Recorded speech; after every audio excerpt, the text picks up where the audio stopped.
जिस तकनीक को अमेरिका छू भी नहीं पाया, भारतीय वैज्ञानिकों ने उस तकनीक में ला दिया भूचाल। डीआरडीओ और टाटा ने एक साथ मिलकर पलट दिया पूरा गेम। क्वांटम कंप्यूटर की रेस में भारत ने न केवल चीन बल्कि अमेरिका को भी धो डाला। दोस्तों, क्वांटम कंप्यूटर की रेस में भारत ने ऐसी खतरनाक कामयाबी हासिल की है जो न केवल चीन बल्कि अमेरिका के लिए अब तक का सबसे बड़ा सदमा है। क्योंकि 1980 के दौरान अमेरिका ने जो तकनीक भारत को देने से मना कर दिया था, भारतीय वैज्ञानिक उससे भी 1000 गुना ताकतवर तकनीक हासिल करने के बेहद करीब पहुंच चुके हैं। और सिर्फ करीब ही नहीं पहुंचे हैं, टाटा ने डीआरडीओ के साथ मिलकर ऐसा खेल कर दिया है कि अब दुनिया की कोई भी ताकत भारत को क्वांटम कंप्यूटर का बादशाह बनने से नहीं रोक पाएगी। हाल ही में हुए इस डेवलपमेंट को अच्छी तरह से समझने के लिए और भारत की शान टाटा और डीआरडीओ पर गर्व करने के लिए वीडियो को एक लाइक करते हुए लास्ट तक बने रहिए। दोस्तों, टाटा और डीआरडीओ ने एक साथ आकर किस तरह से क्वांटम कंप्यूटर टेक्नोलॉजी के मामले में अमेरिका और चीन की वॉट लगा दी है, ये हम आपको बताएंगे। लेकिन उससे पहले आप ये जान लीजिए कि क्वांटम कंप्यूटर तकनीक आखिर होती क्या है। उसके बाद आपको अंदाजा लग जाएगा कि ये तकनीक भारत के हर एक सेक्टर में किस हद तक भूचाल ला सकती है। और उसके बाद आप टाटा और डीआरडीओ को लेकर गौरवान्वित महसूस करोगे। दोस्तों, क्वांटम कंप्यूटर भविष्य की ऐसी खतरनाक तकनीक है जो किसी देश को सुपर पावर बना सकती है। रक्षा विशेषज्ञों का मानना है कि भविष्य में जिस देश के पास क्वांटम कंप्यूटर की असीम ताकत होगी, वही देश दुनिया पर राज करेगा। क्योंकि ये space sector, defence sector, medical, agriculture, battery manufacturing और तमाम अन्य सेक्टरों में भूचाल ला सकती है।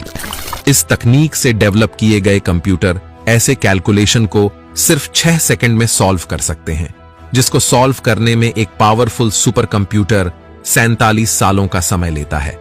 Quantum computer difficult chemistry calculation को बिजली की रफ्तार से सॉल्व कर सकता है। आसान भाषा में कहें तो दुनिया में आज जितने भी एडवांस कंप्यूटर मौजूद हैं, क्वांटम कंप्यूटर उन सभी का बाप होगा। कोई भी प्रॉब्लम हो, कोई भी कैलकुलेशन हो जिसे क्लासिकल कंप्यूटर सॉल्व नहीं कर पाते, उन सभी समस्याओं को क्वांटम कंप्यूटर एक ही झटके में सॉल्व कर देगा। साल 2020 में चीन के अंदर एक रिसर्च किया गया था जिसमें पता चला कि क्वांटम कंप्यूटर एक सुपर कंप्यूटर के मुकाबले 100 ट्रिलियन गुना तेज हो सकता है।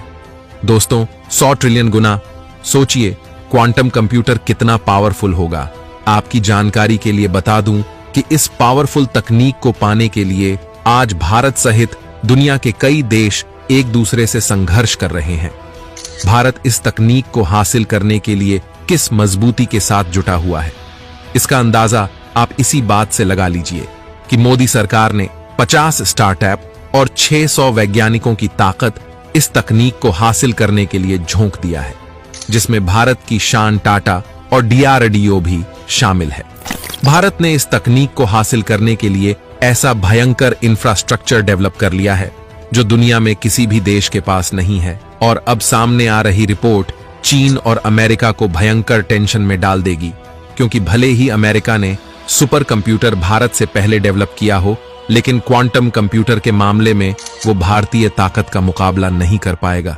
दरअसल दोस्तों, जानकारी निकलकर सामने आ रही है कि डीआरडीओ और टाटा के वैज्ञानिकों ने क्वांटम कंप्यूटर के लिए सुपर कंडक्टिंग सर्किट तकनीक पर आधारित 6 क्यूबिट क्वांटम प्रोसेसर का एंड टू एंड परीक्षण पूरा कर लिया है। यानी कि भारत ने इस तकनीक को हासिल करने की दिशा में काफी तगड़ी छलांग मार दी है। और अगर भारत की किस्मत अच्छी रही तो दुनिया का पहला सुपर कंप्यूटर भारत को ही प्राप्त होगा। जानकारी के अनुसार इस तकनीक का प्रदर्शन DYSLQT की देखरेख करने वाली समिति के सामने किया गया। इसमें क्लाउड आधारित इंटरफेस से क्वांटम सर्किट सबमिट करना, क्वांटम हार्डवेयर पर प्रोग्राम का परफॉर्मेंस और गणना किए गए परिणामों के साथ क्लाउड इंटरफेस को अपडेट करना शामिल था। क्वांटम हार्डवेयर के लिए क्लाउड आधारित इंटरफेस टाटा द्वारा डेवलप किया गया है।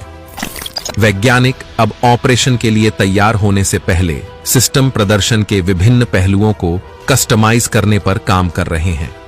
शिक्षा अनुसंधान और उसके विश्लेषण के बारे में सुपर कंडक्टिंग क्वांटम उपकरणों के परीक्षण के लिए एक परीक्षण आधार के रूप में इस प्रणाली तक व्यापक पहुंच प्रदान करने की योजनाओं पर काम चल रहा है। विकास का अगला लक्ष्य क्यूबिट की संख्या को बढ़ाना और विभिन्न आकार के क्वांटम कंप्यूटरों के विकास, संचालन और व्यावसायीकरण के लिए आवश्यक प्रौद्योगिकी चुनौतियों, विकास तथा मौद्रिक संसाधनों के संबंध में स्केलिंग प्रवृत्तियों का आकलन करना है। दोस्तों, क्वांटम कंप्यूटर आज के सुपर कंप्यूटर से हजारों गुना अधिक तेज कैलकुलेशन कर सकता है। इसके प्रयोग से तमाम कॉम्प्लिकेटेड कार्यों को बहुत आसानी से पूरा किया जा सकता है। आप अंदाजा लगाइए, अगर इसका इस्तेमाल डिफेंस, स्पेस और मेडिकल क्षेत्र में होने लगे तो रॉकेट, मिसाइलें, ड्रोन्स कितने कम समय में तैयार किए जा सकते हैं। नई नई दवाइयां कितनी जल्दी तैयार हो सकती हैं, उनकी खोज कितनी जल्दी की जा सकती है। गंभीर बीमारियों का इलाज कितना जल्द ढूंढा जा सकता है। यही कारण है कि क्वांटम कंप्यूटर को आने वाले समय का सबसे क्रांतिकारी आविष्कार माना जा रहा है। इसके जरिए आर्टिफिशियल इंटेलिजेंस में बेतहाशा विकास किया जा सकता है। इनका इस्तेमाल इंटरनेट पर हो रहे साइबर हमलों से बचने के लिए भी किया जाएगा, जबकि ये ट्रांसपोर्टेशन सिस्टम को भी काफी बड़ी मदद करेगा। इसकी मदद से केमिकल के बेहद ही कॉम्प्लिकेटेड कैलकुलेशन को चुटकियों में सॉल्व किया जा सकता है। यही कारण है कि इससे मेडिकल और ड्रग्स इंडस्ट्री को काफी बड़ी मदद मिलेगी। दोस्तों, 1980 के दशक में जब अमेरिका ने दुनिया का पहला सुपर कंप्यूटर विकसित किया था, तब भारत ने इस तकनीक को पाने के लिए अमेरिका से संपर्क किया था। लेकिन अमेरिका ने उस समय काफी बड़ी चालबाजी करते हुए भारत को यह तकनीक देने से मना कर दिया था और उसके बाद भारत ने खुद के दम पर परम सुपर कंप्यूटर विकसित किया था, जो दुनिया का दूसरा सबसे ताकतवर कंप्यूटर था। लेकिन आज स्थिति ऐसी है कि टाटा और डीआरडीओ ने मिलकर पूरा का पूरा गेम ही पलट दिया है और इस बात की संभावना हद से अधिक है कि दुनिया का पहला क्वांटम कंप्यूटर भारत को ही प्राप्त होगा। ऐसे में अंदाजा लगाया जा सकता है कि अमेरिका भारत से क्वांटम कंप्यूटर की मांग जरूर करेगा। तो आप हमें कमेंट के माध्यम से बताइए कि अगर अमेरिका भारत से क्वांटम कंप्यूटर की मांग करे तो क्या भारत को क्वांटम कंप्यूटर की तकनीक अमेरिका को देनी चाहिए या नहीं। आप अपनी राय हमें कमेंट करके जरूर बताइएगा।